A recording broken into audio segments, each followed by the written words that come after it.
Yeah. In my hand, Captain, I hold a True Crime Garage tumbler glass. It's only noon, so I have 7-Up in the glass. But I tell you what, I'm very happy with these glasses, the way they turned out, man. The weight is perfect. The size is perfect with them. Mm-hmm. But here I am. I want to have a celebratory drink with you.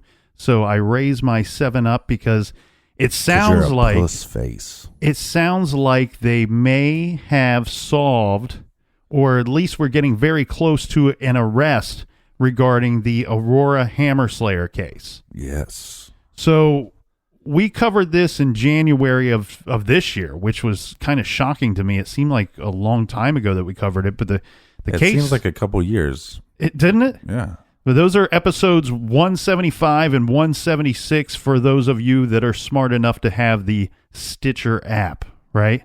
So here's the thing. This guy that they're checking out, his name's Alex Christopher Ewing.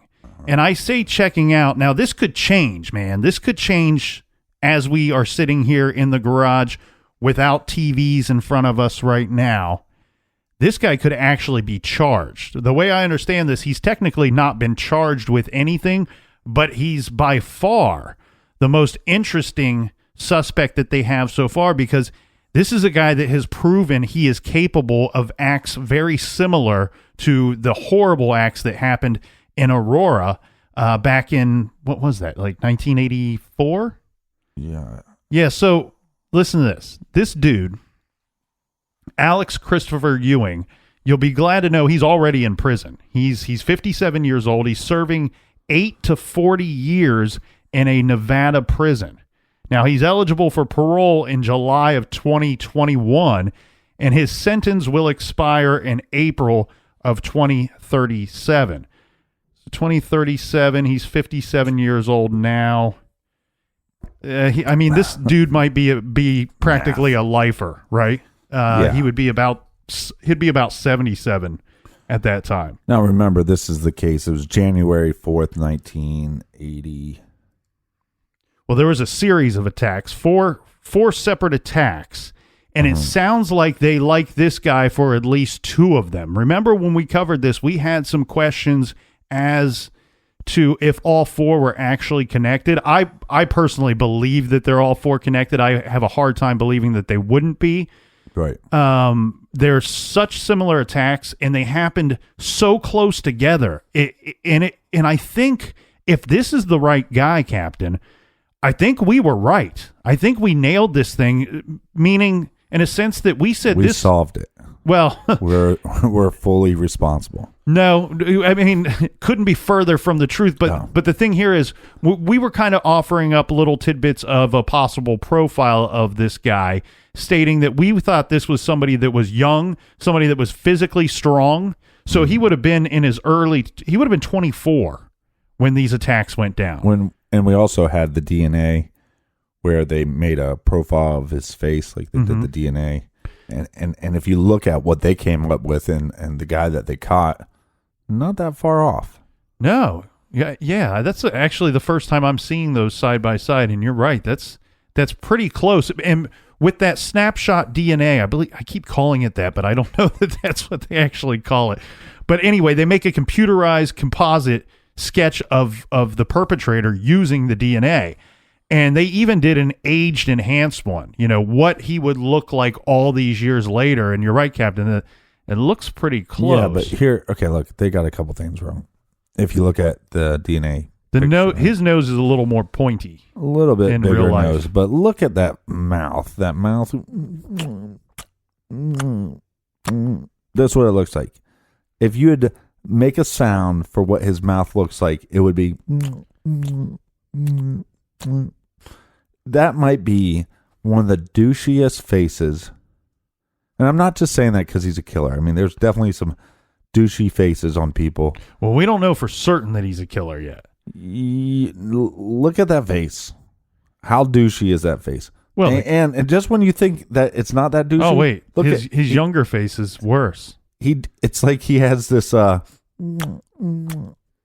can't explain it. You have to see a picture of him. But well, here's the thing.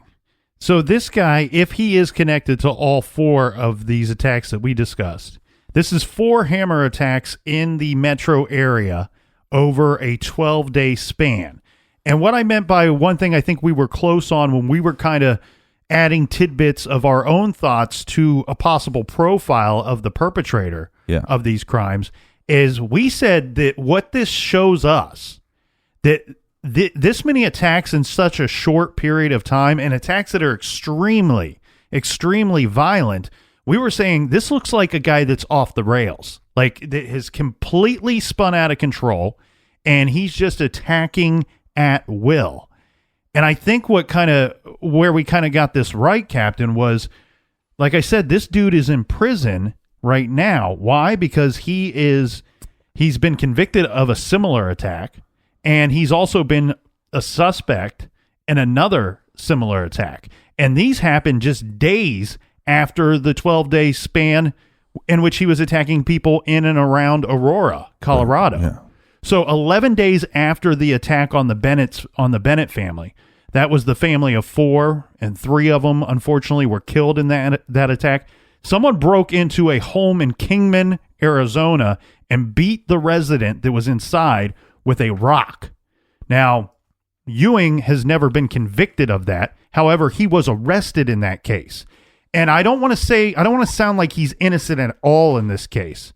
He's probably extremely guilty. But what happened is, before he could be convicted of that charge, well, he broke out. He made an escape. He escaped when they were transporting him from the jail to the courtroom to face charges on breaking into that home in Kingman, Arizona. He busted out. Now, he was only on the run for about 2 days. But in the course of that 2 days, he managed to make his way to Henderson, Nevada. And there he broke into another home, and once inside, he beat the couple that was inside with an axe handle. Now, that's what he's actually been charged with. He's been charged with the escape, with running and evading police, as well as breaking into this home and assaulting the 2 individuals inside, which is so eerily similar to all the cases in Aurora, Colorado. Right.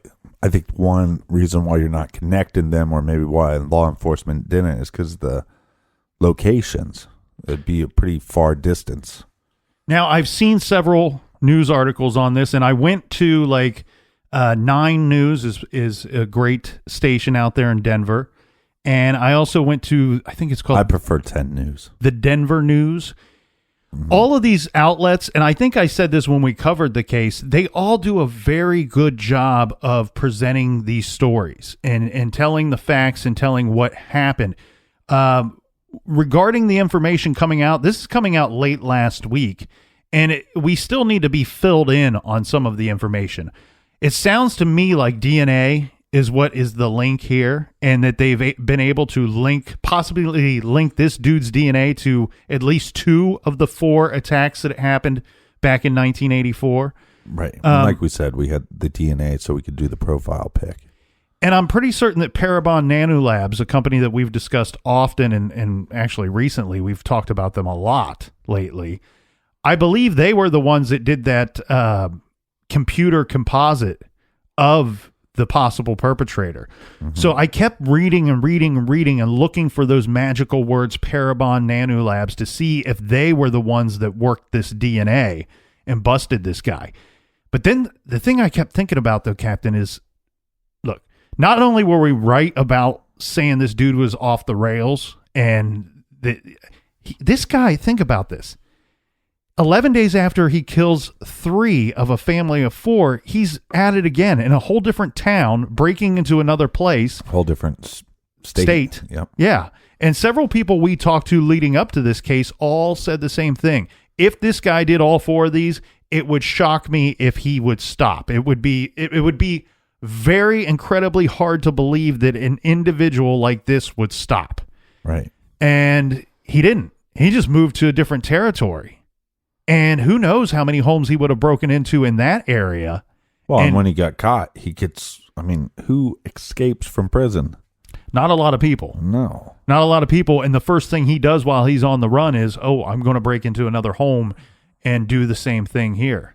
You know, I'm going to throw this out there. Mm-hmm. You can shoot it down if you want, but what if this guy's bipolar or something.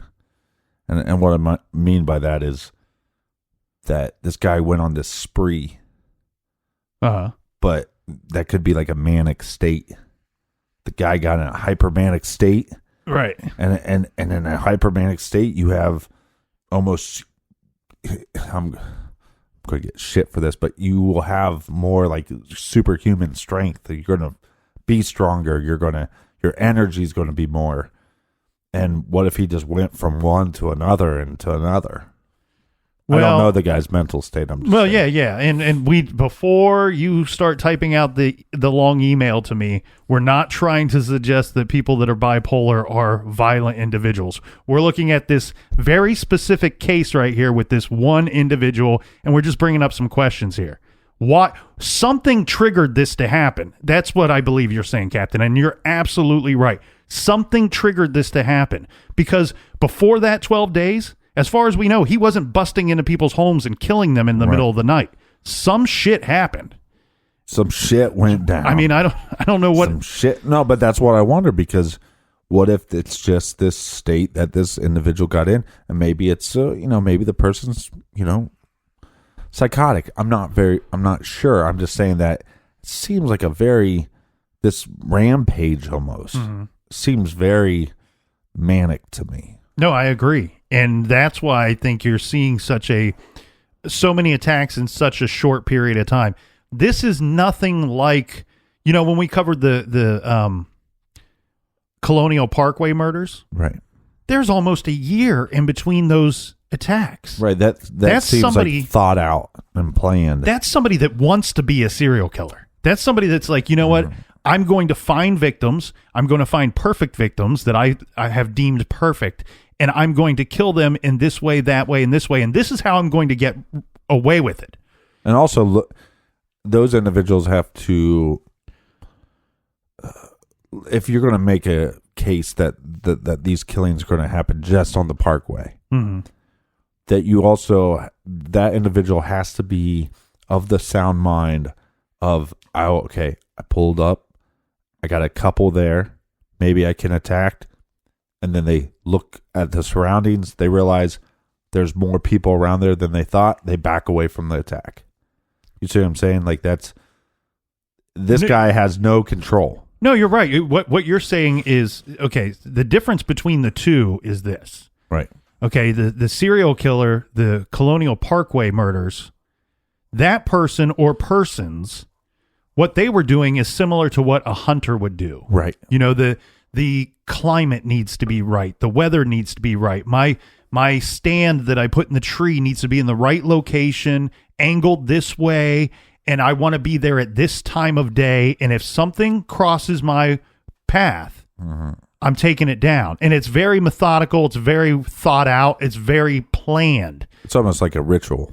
This dude, he doesn't have to have so many things right for him to carry out the attack. It seems to me like, if he did the attack during the day, that one almost seems to me like if I spot a woman that I find attractive, I'm attacking and raping.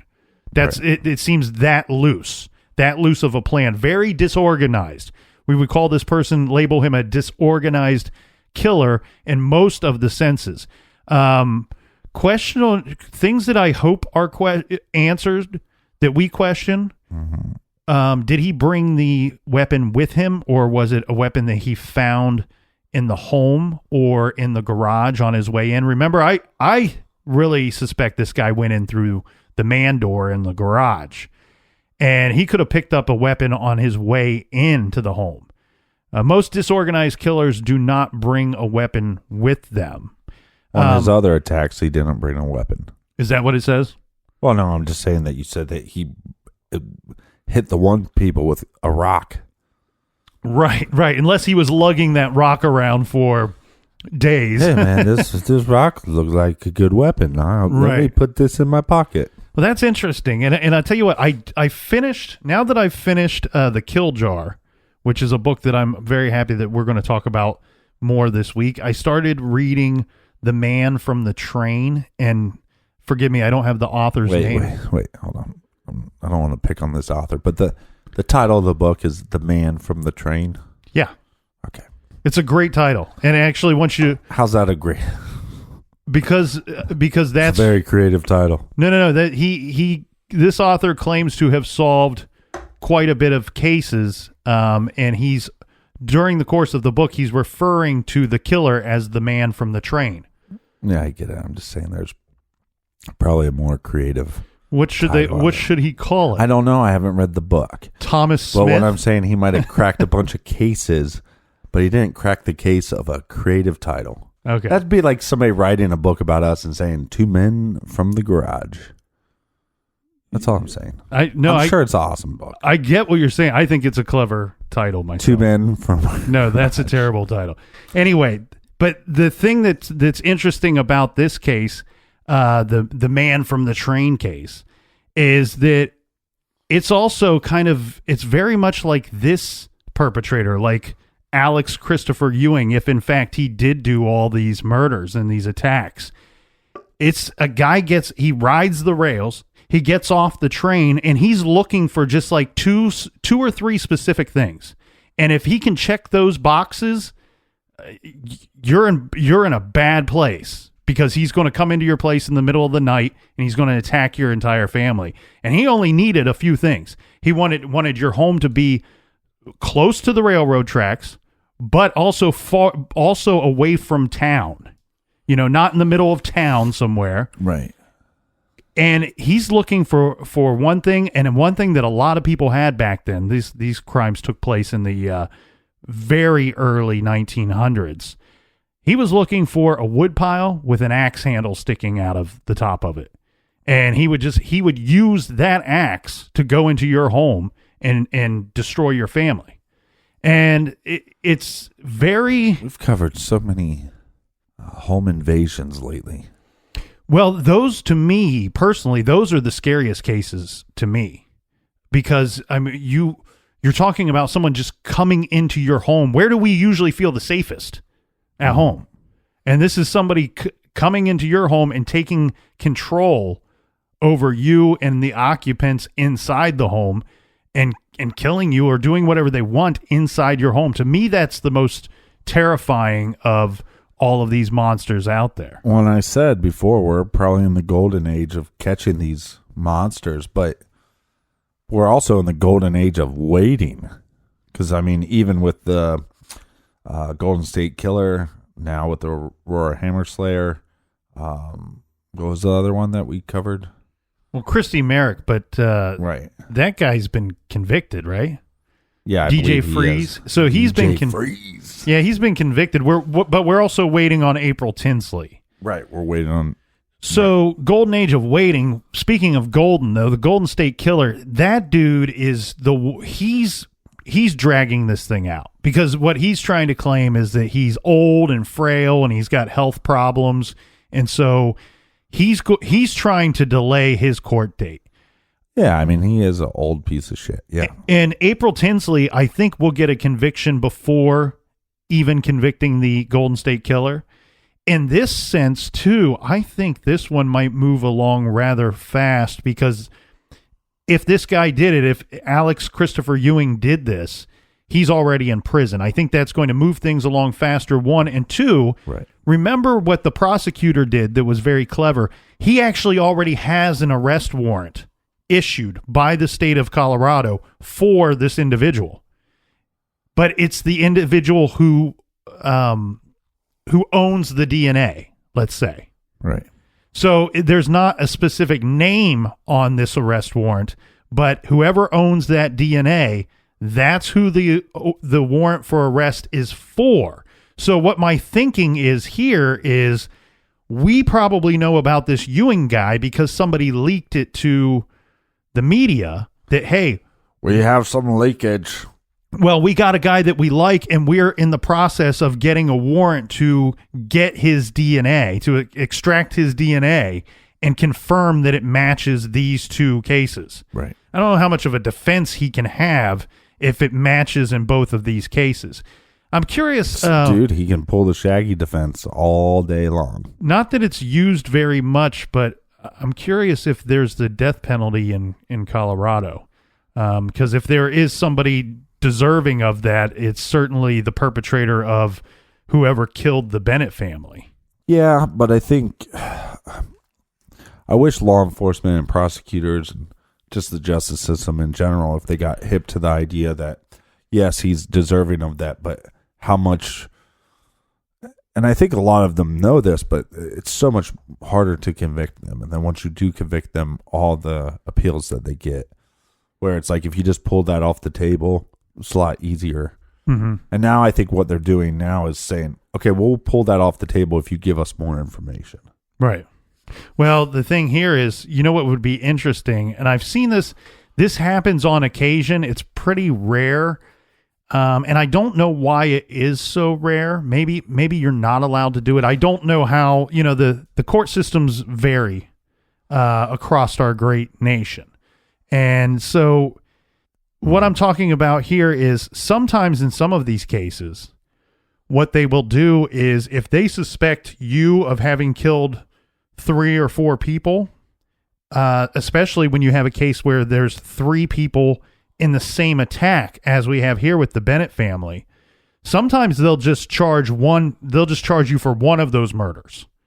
That way, if somehow you can beat it, somehow you can beat the charge, we don't face the whole double jeopardy thing here. We can now charge you for the murder of the parents instead, because we couldn't get the conviction for whatever reason on that other charge. It gives them a chance to kind of go back, regroup, reorganize, build a better case, and get some more evidence to put this monster behind bars. Well, hopefully we get some answers pretty soon.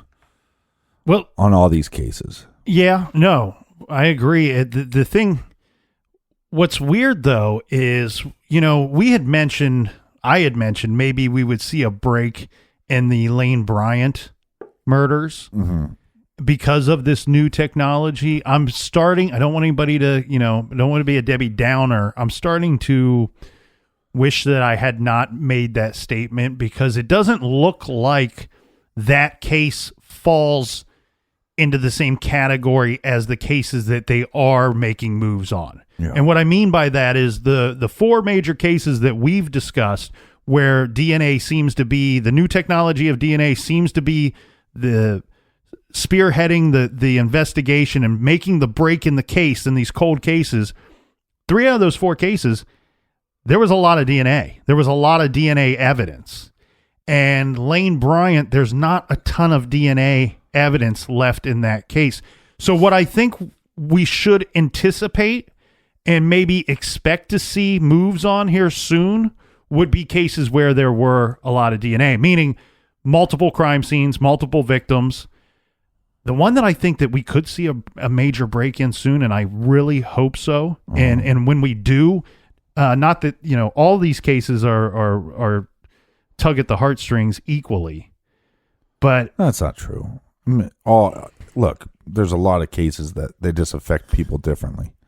You're going to have cases that you read about, and for whatever reason, it's going to affect you differently. I mean, it's just like with the Johnny Gosch case, for whatever reason, because he was a paper boy, for whatever reason, that I connect with that case more. Right. I don't think that's it. I mean, again, no, we have respect for all the victims. But some of the cases just hit closer to home. I wasn't really clear. What I meant when I said all of these cases, I meant the 4 that we've had breaks in the one that I'm about to mention.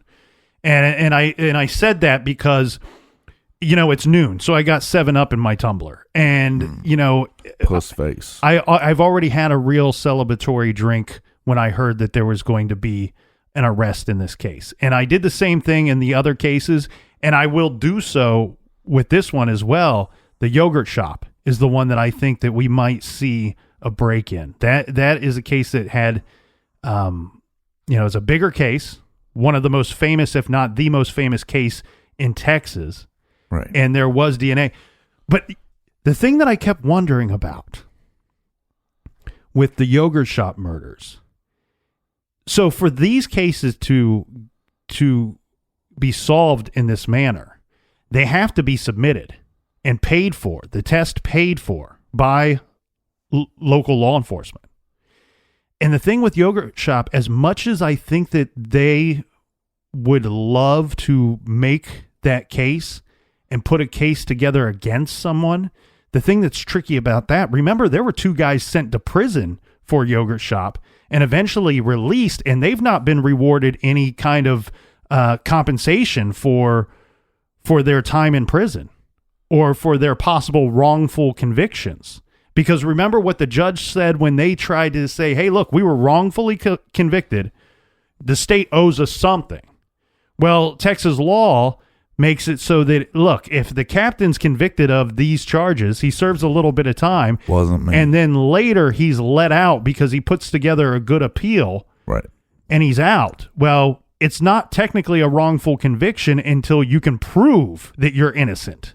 Right. And so these 2 individuals, while they are out of prison, they've not technically proven in a court of law that they are innocent of those charges, of those convictions. So what I'm getting at here is if they test Yogurt Shop and if they find a match and then they track down the individual or the individuals and they make the arrest, that has a domino effect of now we've made an arrest and we have people to go to trial, and trust me, that trial, those convictions will lead to death penalties.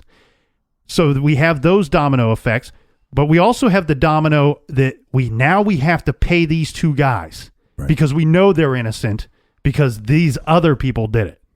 Yeah, but it's money. And I think justice is more important. Of course. Well, I think duh.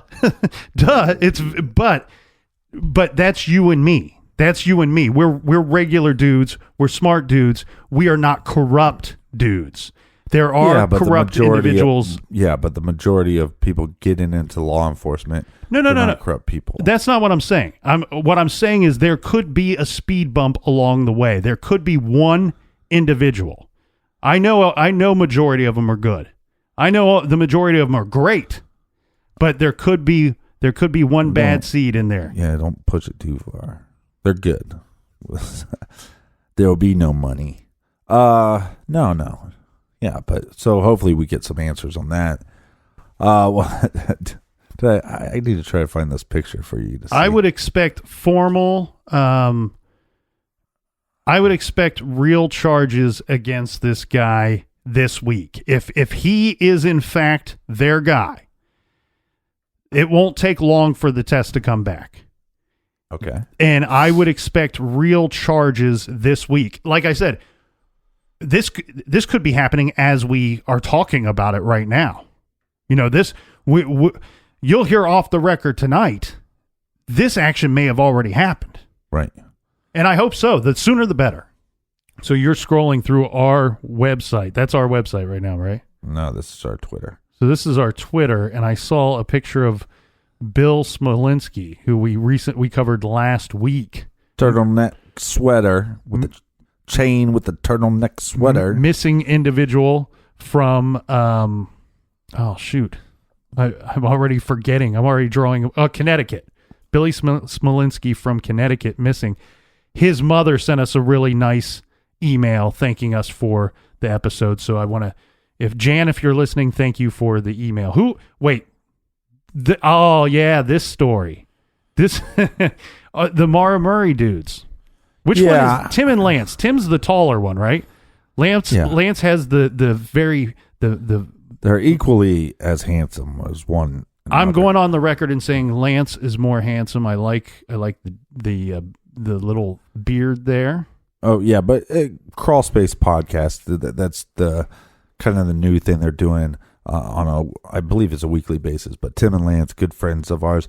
So Tim, Lance, and then Maggie from the Missing Mara Murray doc, they were actually submitting soil samples, I believe. Mm-hmm.